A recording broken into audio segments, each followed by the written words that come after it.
இந்த மகளிர் உரிமை மீட்பு பயணம், தமிழக மகளிர் உரிமை மீட்பு பயணம், சிங்கப்பெண்ணே எழுந்து வா அப்படின்னு சொன்னோடனே இத்தனை பேரும் நீங்க உங்களுடைய வேலைகளை எல்லாம் ஒதுக்கி வைத்து விட்டு இன்றைக்கு இந்த ஒரு பொழுது காலையில இருந்து எப்படியும் மதியானம் ஆயிடுமா, வீட்டுக்கு போக மதியம் ஆயிடும், அது வரைக்கும் ஒரு 6 மணி நேரம் இந்த நிகழ்ச்சிக்காக நீங்க எல்லாம் வந்திருக்கீங்க.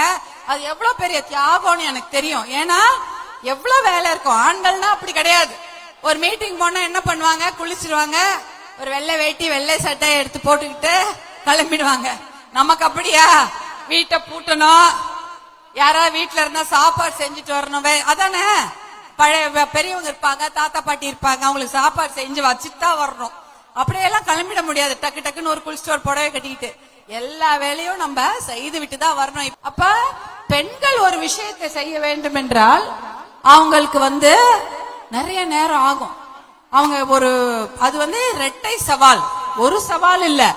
ஒரு ஆண்களுக்கு அது ஒரு சவாலான விஷயம் என்றால் பெண்களுக்கு அது மாதிரி 2 மடங்கு சவாலான ஒரு விஷயம். ஒரு இடத்துக்கு போனோம்னா கூட ஒழுங்கான பஸ் கிடைக்குதா, வண்டி பாதுகாப்பா போகுமா, நம்ம அதுல ஏறி போயிட்டு பத்திரமா எப்ப திரும்பி வருவோம், இத்தனையும் மனசுல வச்சுட்டு தான் நீங்க வெளியூர் போக முடியும் இல்லையா. ஒரு ஸ்கூலுக்கு போனா கூட எப்படி கரெக்டான ஒரு பஸ் வருமா, டைமுக்கு வருமா, அது பத்திரமா வருமா, அதுல இருக்கவங்க எல்லாம் அதை தாண்டி எத்தனை டாஸ்மாக் கடை இருக்குது, அது வழியா நம்ம எப்படி போயிட்டு எப்படி திரும்பி வர்றது, இதெல்லாம் யோசிச்சுதானே நம்ம ஒரு இடத்துக்கு போவோம். அந்த அளவுக்கு பெண்களுடைய பாதுகாப்பு, பெண்களுடைய வாழ்க்கை என்பது 2 மடங்கு இல்ல, ஒரு 10 மடங்கு சவாலான விஷயம். அதையெல்லாம் மீறி கூட இன்னைக்கு இந்த நிகழ்ச்சிக்கு வந்திருக்கிறீங்கன்னா உங்களுடைய தைரியத்தையும் நிஜமாவே நீங்க தான் சிங்க பெண்கள். ஏன்னா எல்லாத்தையும் மீறி அதையெல்லாம் விட்டுட்டு இன்னைக்கு அந்த நிகழ்ச்சிக்கு வரணும் அப்படின்னு இத்தனை பேர் திரண்டு வந்திருக்கிறீங்கல்ல, உங்களை நீங்கள் தான் உண்மையான சிங்க பெண்கள். உங்களை பார்த்து நான் மிகவும் பெருமைப்படுகிறேன். ஏன்னா இது ஒரு சாதாரண விஷயம் இல்ல. அதுவும் இந்த திருப்பத்தூர் பகுதியினால சிறப்பு.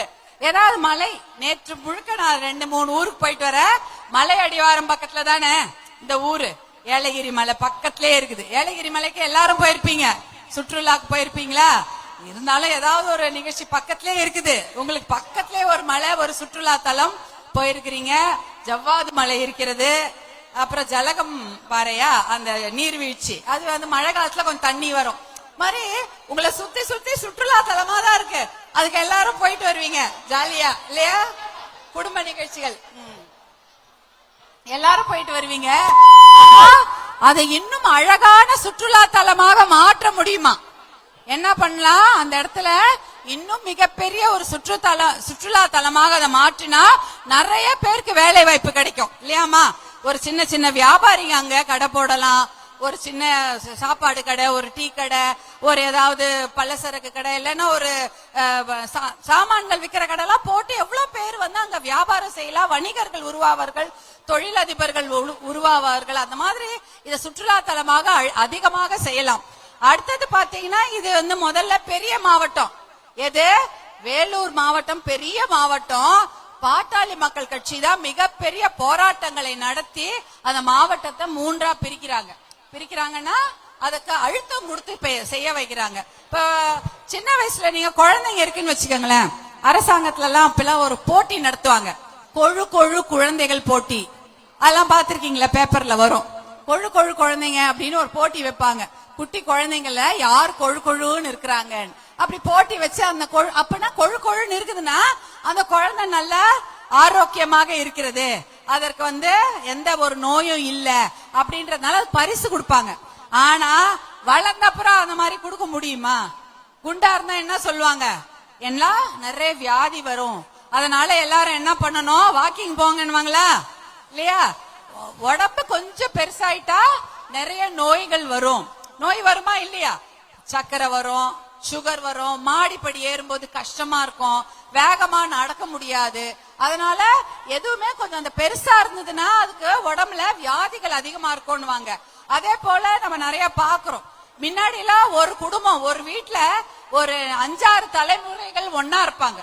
கொள்ளு பாட்டி தாத்தா இருப்பாங்க, தாத்தா பாட்டி இருப்பாங்க, அப்புறம் அப்பா அம்மா இருப்பாங்க, ஒரு பெரியப்பா பெரியமான், ஒரு வீட்டுல கிட்டத்தட்ட ஒரு 10 குடும்பம் இருப்பாங்க.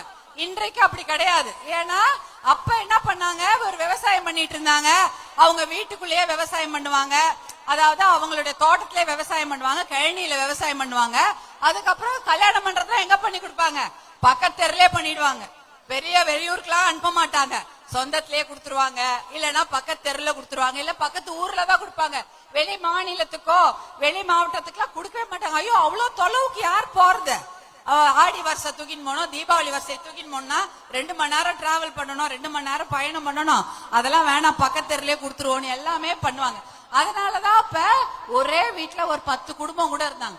ஆனா இப்ப அப்படி கிடையாது. ஒரு வீட்டுல மிஞ்சி போனா 2 தலைமுறை இல்ல 3 தலைமுறை ஒன்னா இருக்காங்க. அதுவே தாத்தா பாட்டியோ அப்பா அம்மா குழந்தைங்க 3 தலைமுறை தான் ஒன்னா இருக்குது. அதை விட பெரியவங்க எல்லாம் இருந்தாங்கன்னா பசங்க எல்லாம் படிக்கிறதுக்காக வெளியூர் போயிடுறாங்க, வேலைக்காக வெளியூர் போயிடுறாங்க. பொண்ணுங்க எல்லாம் கட்டி கொடுத்துரு. நம்ம என்ன பண்றோம்? சரி, இந்த ஊர்ல சரியா மாப்பிள்ள கிடைக்கல, வெளியூர்ல மாப்பிள்ள பார்த்து கட்டி கொடுத்துருவாங்க. பொண்ணுங்க எல்லாம் அப்படித்தானே ஆயிடுது. அப்ப எல்லாருமே பெரிய பெரிய குடும்பமா இருந்ததெல்லாம் இன்னைக்கு சின்ன சின்ன குடும்பம் ஆயிடுச்சா இல்லையா? அப்ப ஏன் அப்படி ஆனா அது வசதிக்காக, நிர்வாக வசதின்னு சொல்ற மாதிரி குடும்பத்துல படிக்கணும், வெளியூருக்கு போனோம், அவன் நல்லா வாழணும்னு நினைச்சு எல்லாம் பண்ணிடுறாங்க. அதே மாதிரிதான் ஒரு மாவட்டம் பெருசாக இருந்தா அதுல நிறைய விஷயங்களை செய்யவே முடியாது. ரொம்ப பெரிய மாவட்டமாக இருந்தா உங்களுக்கு ஏதாவது ஒரு நல்ல திட்டங்களை கொடுக்கணும்னா கொடுக்க முடியாது. அதனாலதான் மாவட்டங்களை கொஞ்சம் சின்னதா பிரிச்சா நல்ல திட்டங்களை கொடுக்க முடியும், நல்ல நல்ல விஷயங்களை செய்ய முடியும். அதனாலதான் வேலூர் மாவட்டம் பெருசா இருந்தத பிரிச்சு வேலூர், திருப்பத்தூர் இந்த மாதிரி மாவட்டங்களா நம்ம பிரிக்கிறோம். பிரிச்சதுனாலதான் நிர்வாக வசதி நல்லா இருக்குது. இதே போல ஆனா அப்படிதான் பிரிச்சமே தவிர என்ன ஆச்சு? இங்க மருத்துவ கல்லூரி கிடையாது. தமிழ்நாட்டிலே ஒரு 6 இடத்துல மருத்துவ கல்லூரி, அரசு மருத்துவ கல்லூரி கிடையாதுன்னா அதுல ஒரு மாவட்டம் திருப்பத்தூர். காஞ்சிபுரத்துலயும் அரசு மருத்துவ கல்லூரி கிடையாது, திருப்பத்தூர்லயும் அரசு மருத்துவ கல்லூரி கிடையாது, ராணிப்பேட்டையில அரசு மருத்துவ கல்லூரி கிடையாது, தென்காசியில அரசு மருத்துவ கல்லூரி இல்ல, பெரம்பலூர்லயும் அதே மாதிரி அரசு மருத்துவ கல்லூரி கிடையாது. இந்த மாதிரி ஒரு 6 மாவட்டங்கள்ல அரசு மருத்துவ கல்லூரி என்ற தமிழ்நாட்டுல கிடையாது. அதுல திருப்பத்தூர் ஒரு மாவட்டம். இன்னும் அரசு மருத்துவ கல்லூரி ஏன்னு நீங்க கேட்கலாம். ஏன் அரசு மருத்துவ கல்லூரி நாங்களும் அங்க போய் டாக்டர் படிக்க போறோம், எங்க பசங்க ஏதோ சீட்டு கிடைச்சா படிக்க போறாங்க, எதுக்கு அரசு மருத்துவ கல்லூரி அப்படின்னு நீங்க கேட்கலாம். ஆனா அரசு மருத்துவ கல்லூரி வந்தா பக்கத்திலேயே அரசு மருத்துவமனை இருந்தாதானே கல்லூரி வர முடியும். ஒரு அரசு மருத்துவமனை பெருசாக இருந்தாதான் அரசு மருத்துவ கல்லூரி வர முடியும். அந்த அரசு மருத்துவ கல்லூரியில பெரிய பெரிய டாக்டருங்க நமக்கு சிகிச்சை கொடுப்பாங்க. இப்ப ஒரு பெரிய நோய் வந்தா எங்க போறோம்? இந்த மாவட்டத்துக்காரங்கெல்லாம் வேலூர் தானே போறீங்க. இங்க என்ன இருக்கா? கிடையாது. ஆனா பெரிய பெரிய அரசு மருத்துவ கல்லூரி வந்ததுன்னா பெரிய பெரிய அரசு மருத்துவர்கள் அந்த மருத்துவ கல்லூரியில ஆசிரியர்களாகவும் பணியாற்றுவார்கள்.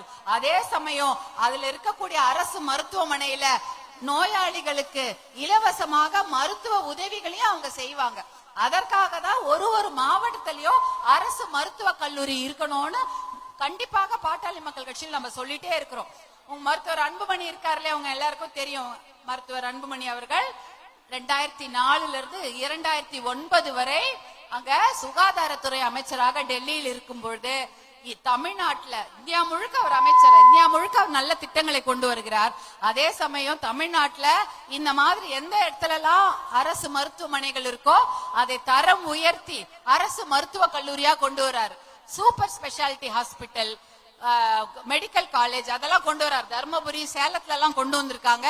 அதே போல ஜிப்மர் கொண்டு வராங்க, மதுரையில எய்ம்ஸ் கொண்டு வராங்க. இப்படி எல்லா ஊர்லயுமே ஒரு ஹாஸ்பிட்டல் இருந்தா அதை பெருசு பண்ணாதான் மக்களுக்கு அது உபயோகப்படும். இல்லனா சாதாரண விஷயத்துக்கு தான் நீங்க போக முடியுமே தவிர பெரிய பெரிய நோய் வந்தா வேற ஊருக்கு தான் போகணும் இல்லையா? இப்ப கூட அங்க மாவட்ட மருத்துவமனையில பெருசா மருத்துவர்களோ மருந்து ஆளுநர்களோ அதே போல சப்போர்ட் ஸ்டாஃப் யாருமே இல்லைன்னு கம்ப்ளைண்ட் பண்றாங்க. இதையெல்லாம் சரி பண்ணணும். இந்த கடந்த ஆட்சியில, திராவிட முன்னேற்ற கழக ஆட்சியில இது வரைக்கும் ஒரே ஒரு அரசு மருத்துவ கல்லூரி கூட தொடங்கப்படவே இல்லை. ஒரே ஒரு மருத்துவ கல்லூரி கூட தொடங்கப்படவில்லை. ஏன் தெரியுமா? அதுல ஒரு மருத்துவ கல்லூரி தொடங்கிதான் ஒரே ஒரு எம்பிபிஎஸ் சீட்டாவது அதிகமா இருக்கும் இல்லையா? யாராவது ஒருத்தர் நம்ம பசங்க டாக்டர் படிக்கணும்ன்ற பசங்க டாக்டர் படிச்சிருப்பாங்கல்ல, ஒரே ஒரு சீட்டு கூட புது மருத்துவ கல்லூரிக்கு ஒரு சீட்டு கூட இங்க உருவாக்கப்படவில்லை. அதுதான் உண்மையான விஷயம். யாருமே டாக்டர் படிக்கணும்னு நினைக்கிறவங்க கூட டாக்டர் படிக்க முடியாது. நோய் சிகிச்சை பெற வேண்டும் நினைக்கிறவங்க கூட அவங்க மாவட்டத்துல பெற முடியாது, பக்கத்து மாவட்டத்துக்கு போகணும். இதுதான் உண்மையான ஒரு விஷயம். அதே போல நீங்க பாத்தீங்கன்னா இந்த இந்த மாவட்டத்துல மருத்துவ கல்லூரி இல்ல. நெல் கொள்முதல் நிலையங்கள் இருக்கிறதா அப்படின்னு கேட்டா அதுவும் கிடையாது. இந்த மாவட்டம் அப்ப முக்கியமா விவசாய மாவட்டம் தானே, விவசாயம் தானே பண்ணிட்டு இருக்கிறோம். இங்க ஏதாவது சிப்காட் இருக்கா? தொழிற்பேட்டை என்ன இருக்காமா? தொழிற்சாலைகள் எதுவும் கிடையாது, எந்த தொழிற்சாலையுமே கிடையாது. இத்தனைக்கும் இந்த மாவட்டத்துல நிறைய தரிசு நிலங்கள் இருக்குது. தரிசு நிலங்கள் இருந்ததுன்னா என்ன பண்ணலாம், அங்க கண்டிப்பாக ஒரு தொழிற்பேட்டைகளை அரசாங்கமே உருவாக்கலாம். தொழிற்பேட்டை உருவாக்குச்சுன்னா கண்டிப்பா அந்த மக்களுக்கு வேலை வாய்ப்பு கிடைக்கும். ஆனா அதை உறுதி செய்ய வேண்டும். அந்த தொழிற்பேட்டை எங்க இருக்கோ அதை சுற்றியுள்ள கிராமங்கள்ல தான் இருக்கக்கூடிய மக்களுக்கு வேலை வாய்ப்பு கொடுக்கணும் அப்படின்றத நாம உருவாக்கலாம். அந்த அந்த சட்டத்தை கொண்டு வரலாம். அப்படி கொண்டு வந்தா கண்டிப்பாக மகளிருக்கு வேலை கிடைக்கும். இன்னைக்கு பெண்களுக்கு வேலை இருக்கா? படிச்ச பெண்களுக்கு வேலை இல்லை இல்லையா? விவசாயத்திலும் பெரிய பெரிய ஈடுபாடு கிடையாது. ஏன்னா தண்ணிலாம் இருந்தா தானே பண்ண முடியும். விவசாயத்துக்கும் இங்க முன்னுரிமை கொடுக்கல, சிப்காட்டும் இல்ல. அப்ப என்ன, இங்க தரிசு நிலங்கள் நிறைய இருக்கு, அந்த இடத்துல சிப்காட் கொண்டு வரலாம். ஆனா அதை விட்டுட்டாங்க. திருப்பி செய்யாறுல தான் கொண்டு வருவோம், திருவண்ணாமலையில கொண்டு வரோம். எங்கெல்லாம் நிறைய விவசாயம் நடக்குதோ அங்கதான் சிப்காட் கொண்டு வருவேன்றாங்களே தவிர தரிசு நிலங்கள் அதிகமாக இருக்கக்கூடிய இந்த மாவட்டங்கள்ல சிப்காட்டை கொண்டு வர மாட்டாங்க.